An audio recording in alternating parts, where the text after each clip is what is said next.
Hello, lovely people of God. You are welcome to the interview session here on Catholic Digest. With me here are our 6 deacons who will soon transition into the Holy Priesthood here at the Holy Spirit Cathedral, Adabraka, Accra. Reverend, I welcome you once more. Thank you. Today, we'll get to know more about their decision into this important institution. How has your parents influenced this decision and helped you to take this important decision? My parents have been supportive. Um, Once in a while with one or two pieces of advice. Then with prayers also. Sometimes they tell me they are praying for me. Aha. So that has been that. And then most of the time, their material support. At least as a student, no matter how old I was, going to school, once in a while they'll give you something for your pocket. So that has been their support. How is the feeling like as at today? Mixed feeling, I must say. You are hopeful, you are excited, you have your own expectation. We were ordained deacons in January.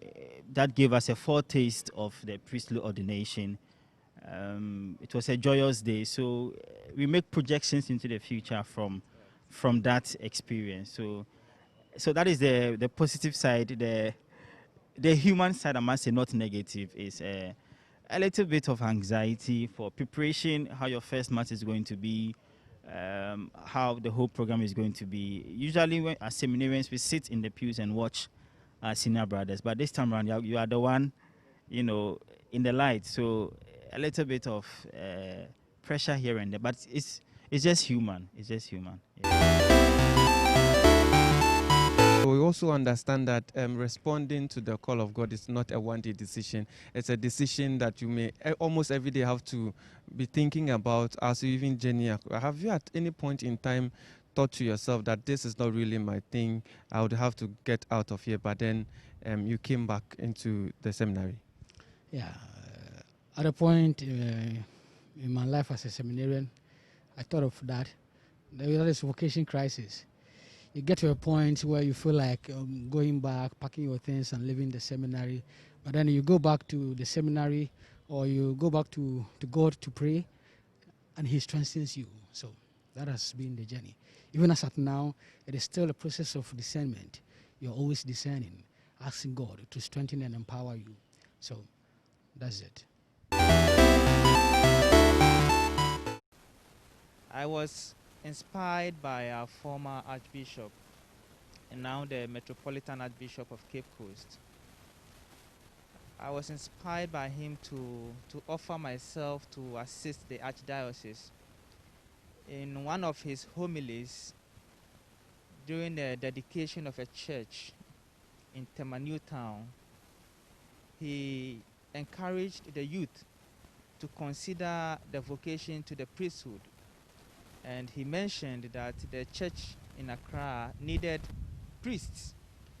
He mentioned that the work was enormous and they required a lot of hands on deck. And so he charged the youth to think of offering themselves. And I took that homily personally.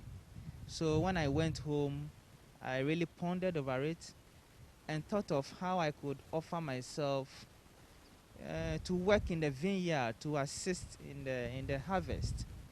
And thanks be to God, the decision I took 10 years ago is reaching climax.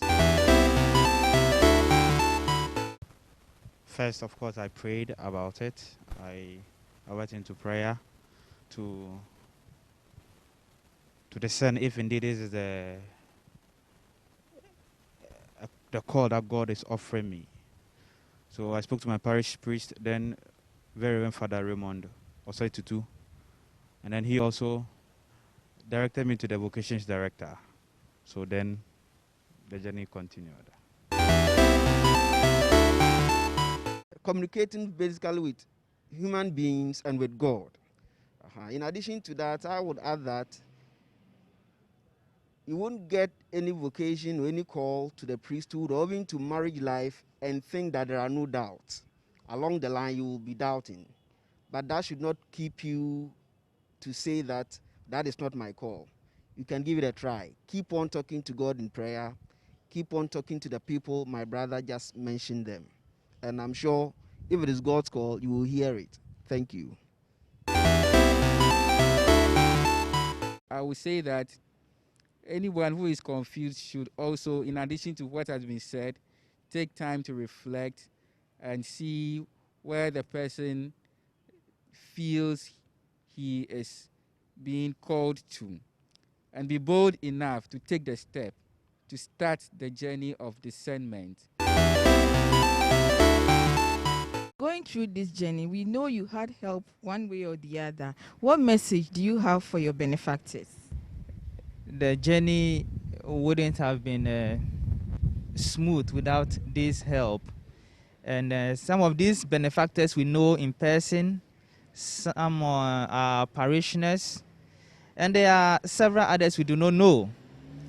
What we would like to say to our benefactors and benefactresses is that we really appreciate the help they have offered us. We thank you very much. And we ask God to bless your kindness and generosity. We ask the good Lord to continue to strengthen you and your resolve to help seminarians and seminaries. I would also like to encourage you, our various benefactors and benefactresses, to continue with the good works, never to give up.